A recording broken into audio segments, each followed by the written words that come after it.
MP board channel पर आप सभी का हार्दिक स्वागत है।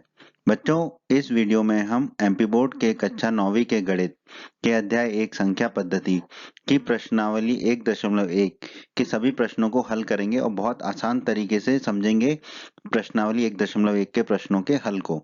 तो आप वीडियो को पूरा देखिए, अंत तक देखिए, जिससे आपके सारे कंसेप्ट क्लियर हो जाएंगे प्रश्नावली 1.1 के सभी प्रश्नों के। बच्चों, अगर आप हमारे चैनल पर नए हैं और अभी तक आपने हमारे चैनल को सब्सक्राइब नहीं किया है, तो आप हमारे चैनल को अवश्य सब्सक्राइब कीजिए और बेल आइकन को दबा दीजिए। जिससे क्या होगा, आपको हमारे नए नए वीडियोस की नोटिफिकेशन सबसे पहले मिलेंगे और जब भी आप हमारे चैनल के वीडियोस को सर्च करेंगे, ढूंढेंगे, तो आपको हमारे वीडियोस को ढूंढने में बहुत आसानी होगी। हमारे सामने है प्रश्न 1। प्रश्न 1 में हमसे कहा गया है, क्या शून्य एक परिमेय संख्या है? तो हमें बताना है कि शून्य एक परिमेय संख्या है या नहीं। क्या इसे आप p बटे q के रूप में लिख सकते हैं, जहां p और q पूर्णांक है और q का मान शून्य नहीं है। तो हल करते हैं इस प्रश्न को। बहुत ही आसान प्रश्न है ये। बच्चों, अध्याय 1 के परिचय के वीडियो में हमने वास्तविक संख्याओं के बारे में पढ़ा था, उसके वर्गीकरण के बारे में पढ़ा था। वास्तविक संख्या, परिमेय संख्या और अपरिमेय संख्या होती हैं। फिर परिमेय संख्याओं के वर्गीकरण के बारे में हमने पढ़ा था। यदि आपने हमारे अध्याय 1 के परिचय का वीडियो नहीं देखा है तो अवश्य देखें। अध्याय 1 के सभी वीडियोस के लिंक देखने के लिए आप आई बटन पर क्लिक करें। आई बटन पर क्लिक करने से आपको अध्याय 1 के सभी वीडियोस के लिंक मिल जाएंगे। तो अध्याय 1 के परिचय के वीडियो में हमने देखा था कि जो शून्य होता है वो पूर्ण संख्या होती है, पूर्ण संख्या जो होती है वो पूर्णांक होती है और पूर्णांक परिमेय संख्या होता है। तो इसका मतलब शून्य हमारा क्या है? परिमेय संख्या है। और हमने अध्याय 1 के परिचय के वीडियो में ये भी पढ़ा था कि जो परिमेय संख्या होती है उसे हम p बटे q के रूप में लिख सकते हैं। अब हम प्रश्न पर वापस आ गए हैं, जहां हमें बताना है कि क्या शून्य एक परिमेय संख्या है। तो हाँ, शून्य एक परिमेय संख्या है। और हम जानते हैं कि अगर कोई संख्या परिमेय संख्या होती है तो उसे हम p बटे q के रूप में लिख सकते हैं। तो p का मान अगर हम शून्य ले लें और q का मान कुछ भी ले लें, 1 2 3, ठीक है। तो यहाँ पर देखिए p और q पूर्णांक है, 0 जो है वो पूर्णांक होती है और 1 2 3 भी पूर्णांक है।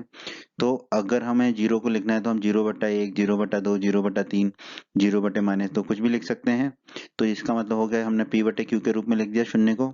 तो क्या आप इसे p बटे q के रूप में लिख सकते हैं? तो उसका भी उत्तर है हाँ, हम शून्य को p बटे q के रूप में लिख सकते हैं, जहां पर p और q पूर्णांक है और q का मान शून्य नहीं है। तो इस प्रश्न का क्या उत्तर हुआ कि हाँ, शून्य एक परिमेय संख्या है और शून्य को हम p बटे q के रूप में लिख सकते हैं। और हमने उदाहरण के माध्यम से शून्य को p बटे q के रूप में लिख भी दिया है। प्रश्न 2 में हमें कहा गया है 3 और 4 के बीच में 6 परिमेय संख्याएं ज्ञात कीजिए। तो तरीका सीख लेते हैं कैसे किन्हीं भी दो संख्याओं के बीच में कुछ परिमेय संख्याएं ज्ञात की जाती हैं। तो हमें यहाँ कितनी परिमेय संख्या ज्ञात करनी है? 6। तो हम क्या करेंगे, पहले तो एक अंक ढूंढेंगे p, जो कि जितनी परिमेय संख्या ज्ञात करनी है उससे एक अधिक हो। तो 6 धन 1 कितना होगा? 7। तो p बराबर हो गया 7। तो 7 कैसे आया? जितनी परिमेय संख्याएं ज्ञात करनी है उसमें एक जोड़ लेते हैं। तो ये आ गया हमारा 7। 6 धन 1 हो गया 7, तो p आ गया 7। अब क्या करेंगे, बहुत ही आसान है। अब जो छोटी संख्या है उसका गुणा कर देंगे p से और बटे में भी p होगा, p बटे p से गुणा कर देंगे। p बटे p से गुणा करेंगे तो मतलब 1 से गुणा किया, तो 3 का गुणा कर देंगे 7/7 से, तो ये आ जाएगा 21/7। अब इसी प्रकार जो दूसरी संख्या है 4, इसका भी गुणा करेंगे p बटे p से। तो 4 का गुणा करेंगे p बटा p से, तो क्या हो जाएगा, ये 4 गुणा 7/7, 4 गुणा 7 हो जाएगा 28, तो ये हो जाएगा 28/7। तो दूसरी संख्या हो गई हमारी 28/7 और पहली संख्या हो गई 21/7। अब 21 में 7 का भाग दीजिए तो 3 ही मिलेगा। तो इस प्रकार 28 में 7 का भाग देंगे तो 4 ही मिलेगा। तो 3 को लिख लिया हमने 21/7 और 4 को लिख लिया हमने 28/7। अब क्या करना है, बहुत आसान है, हमें 6 परिमेय संख्या ज्ञात करनी है। तो पहली परिमेय संख्या क्या होगी बीच की, जो 21/7 आया है उसमें ऊपर 21 में एक जोड़ देंगे, तो एक जोड़ देंगे 21 में तो कितना आएगा, 22, तो हो गया 22/7। दूसरी परिमेय संख्या के लिए 21 में 2 जोड़ देंगे, तो 21 में 2 जोड़ा तो आ गया 23/7 ही रहेगा।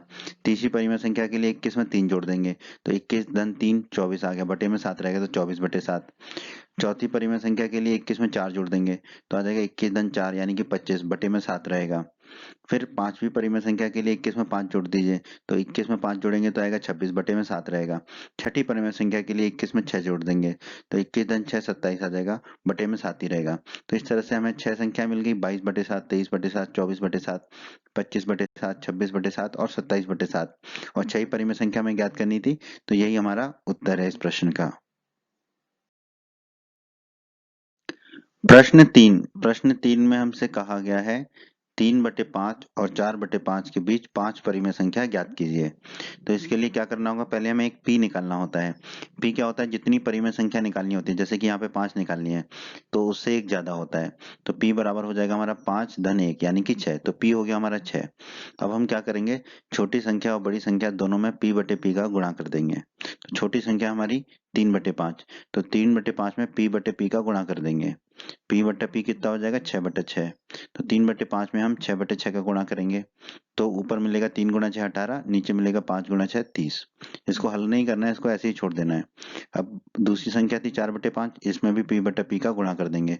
तो 4/5 में हम p बटा p का गुणा करेंगे, तो 4/5 गुणा हो जाएगा 6/6, क्योंकि p का मान है 6।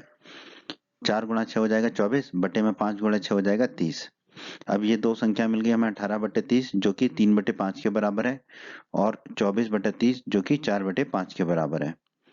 अब बस, अब बहुत आसान हो गया है। अब क्या करना है, जो 5 परिमेय संख्या है ज्ञात करनी है वो कैसे करेंगे। जो 18/30 मिला है उसमें अंश में 18 में 1 जोड़ देंगे, 18 में 1 जोड़ेंगे तो मिलेगा 19, बटे में 30 ही रहेगा, बटा में बिल्कुल कुछ अंतर नहीं आएगा। अब दूसरी परिमेय संख्या ज्ञात करने के लिए क्या करना होगा, 18 में 2 जोड़ देंगे, 18 में 2 जोड़ेंगे तो मिलेगा 20, तो मिल गया 20/30। फिर तीसरी परिमेय संख्या ज्ञात करने के लिए 18 में 3 जोड़ देंगे, 18 में 3 जोड़ेंगे तो मिलेगा 21, तो ये हो गया 21/30। चौथी परिमेय संख्या के लिए 18 में 4 जोड़ देंगे, 18 में 4 जोड़ेंगे तो मिलेगा 22, बटे में 30 है ही। और पांचवी और अंतिम परिमेय संख्या ज्ञात करने के लिए 18 में जोड़ देंगे 5, 18 में 5 जोड़ेंगे तो मिलेगा 23, तो ये हो जाएगा 23/30। तो इस तरह से हमने 5 परिमेय संख्या ज्ञात कर ली, 19/30, 20/30, 21/30, 22/30, 30 और 23/30। आप देखेंगे जो 3/5 थी उसको हमने लिखा था 18/30, तो उसका अगला नंबर मिला 19, 20, 21, 22, 23 और बटे में सबके 30 है। और जो दूसरी संख्या थी 4/5 उसको लिखा था हमने 24/30, उसके भी बटे में 30 है, आ गया था, और 23 के बाद आ गया 24। तो इस तरह से आसान तरीके से हम किसी भी दो संख्याओं के बीच में परिमेय संख्याओं को ज्ञात कर सकते हैं। बच्चों, अगर आप हमारे चैनल पर नए हैं और अभी तक आपने हमारे चैनल को सब्सक्राइब नहीं किया है, तो आप हमारे चैनल को अवश्य सब्सक्राइब कीजिए और बेल आइकन को दबा दीजिए। जिससे क्या होगा, आपको हमारे नए नए वीडियोस की नोटिफिकेशन सबसे पहले मिलेंगे, और जब भी आप हमारे चैनल के वीडियोस को सर्च करेंगे, ढूंढेंगे, तो आपको हमारे वीडियोस को ढूंढने में बहुत आसानी होगी।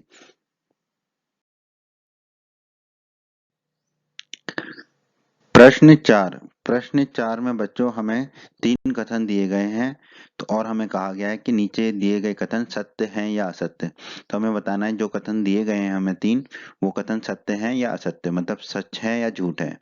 कारण के साथ अपने उत्तर दीजिए, तो हमें कारण भी बताना है अपने उत्तर का।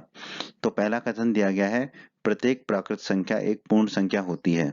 हमें बताना है ये कथन सत्य है या असत्य है। बच्चों, आपको याद होगा हमने अध्याय 1 के परिचय के वीडियो में वास्तविक संख्याओं का वर्गीकरण पढ़ा था। ये अगर आपने हमारे अध्याय 1 के परिचय का वीडियो नहीं देखा है तो उसे अवश्य देखें। उसी से आपको अध्याय 1 की सभी प्रश्नावलियों को हल करने में मदद मिलेगी। आप आई बटन पर क्लिक करें, आई बटन पर क्लिक करने से आपको अध्याय 1 के सभी वीडियोस के लिंक प्राप्त हो जाएंगे। तो अध्याय के परिचय के वीडियो में हमने देखा था कि ये जो प्राकृत संख्या होती हैं, ये पूर्ण संख्या का ही एक रूप है। यानी कि हमने देखा था पूर्ण संख्या दो प्रकार की थी, या तो वो शून्य थी या प्राकृत संख्या थी। ठीक है, तो हम कह सकते हैं कि जितनी भी प्राकृत संख्या होती हैं वो सभी क्या होती हैं, पूर्ण संख्या होती हैं। ये हमने समझा था अध्याय 1 के परिचय के वीडियो में कि जितनी भी प्राकृत संख्या होती है वो पूर्ण संख्या होती हैं। तो बच्चों, अभी अभी हमने देखा कि जितनी भी प्राकृत संख्या होती हैं वो पूर्ण संख्या का ही एक रूप होता है। इसका मतलब हम कह सकते हैं कि जो कथन हमें दिया गया है, प्रत्येक प्राकृत संख्या एक पूर्ण संख्या होती है, ये कथन सत्य है। तो हमारा उत्तर होगा सत्य है कथन। क्यों? क्योंकि पूर्ण संख्याओं के संग्रह में सभी प्राकृत संख्या होती हैं। अभी अभी हमने वर्गीकरण में देखा था कि पूर्ण संख्याएं या तो शून्य होती हैं या प्राकृत संख्या होती है। इसका मतलब पूर्ण संख्याओं के संग्रह में सभी प्राकृत संख्याएं आती हैं। इसका मतलब प्रत्येक प्राकृत संख्या एक पूर्ण संख्या होती है, इसलिए दिया गया कथन सत्य है। तो हमारे प्रश्न के पहले भाग का उत्तर है कि कथन सत्य है और उसका कारण भी हमने बता दिया। अब हम चलते हैं प्रश्न के दूसरे भाग पर। प्रश्न 4 के भाग 2 में हमसे पूछा है, कथन दिया गया है कि कथन प्रत्येक पूर्णांक एक पूर्ण संख्या होती है। हमें बताना है कि ये कथन सत्य है या असत्य है। तो हमें बताना है प्रत्येक पूर्णांक एक पूर्ण संख्या होती है, ये कथन सत्य है या असत्य है।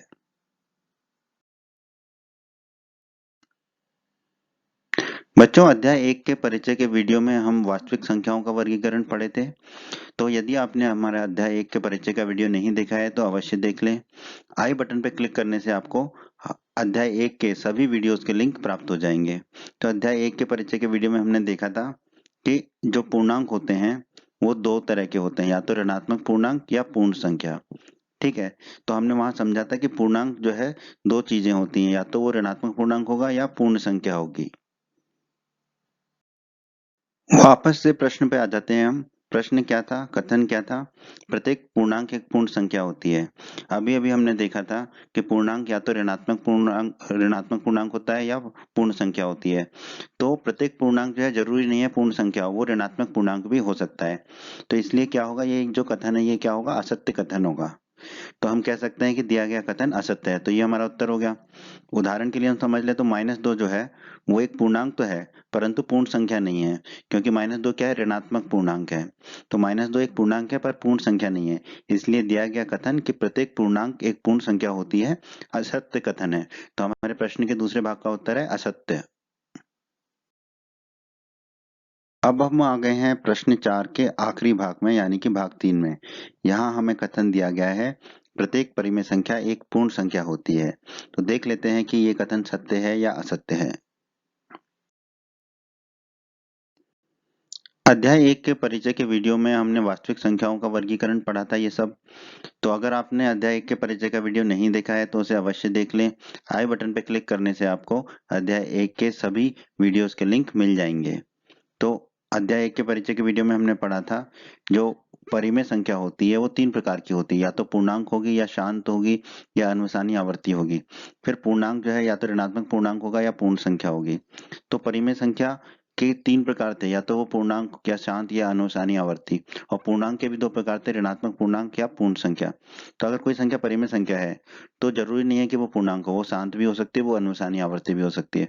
अगर वो संख्या पूर्णांक है ही नहीं तो वो पूर्ण संख्या तो होगी ही नहीं। और मान लीजिए अगर वो संख्या पूर्णांक भी है, ठीक है, अगर कोई परिमेय संख्या पूर्णांक भी है तो भी जरूरी नहीं है कि वो पूर्ण संख्या ही हो, क्योंकि वो ऋणात्मक पूर्णांक भी हो सकता है। तो आइए अब हम प्रश्न का उत्तर दे देते हैं। अब तो हमें इस कथन का उत्तर पता चल गया कि प्रत्येक परिमेय संख्या एक पूर्ण संख्या होती है, ये जरूरी नहीं है।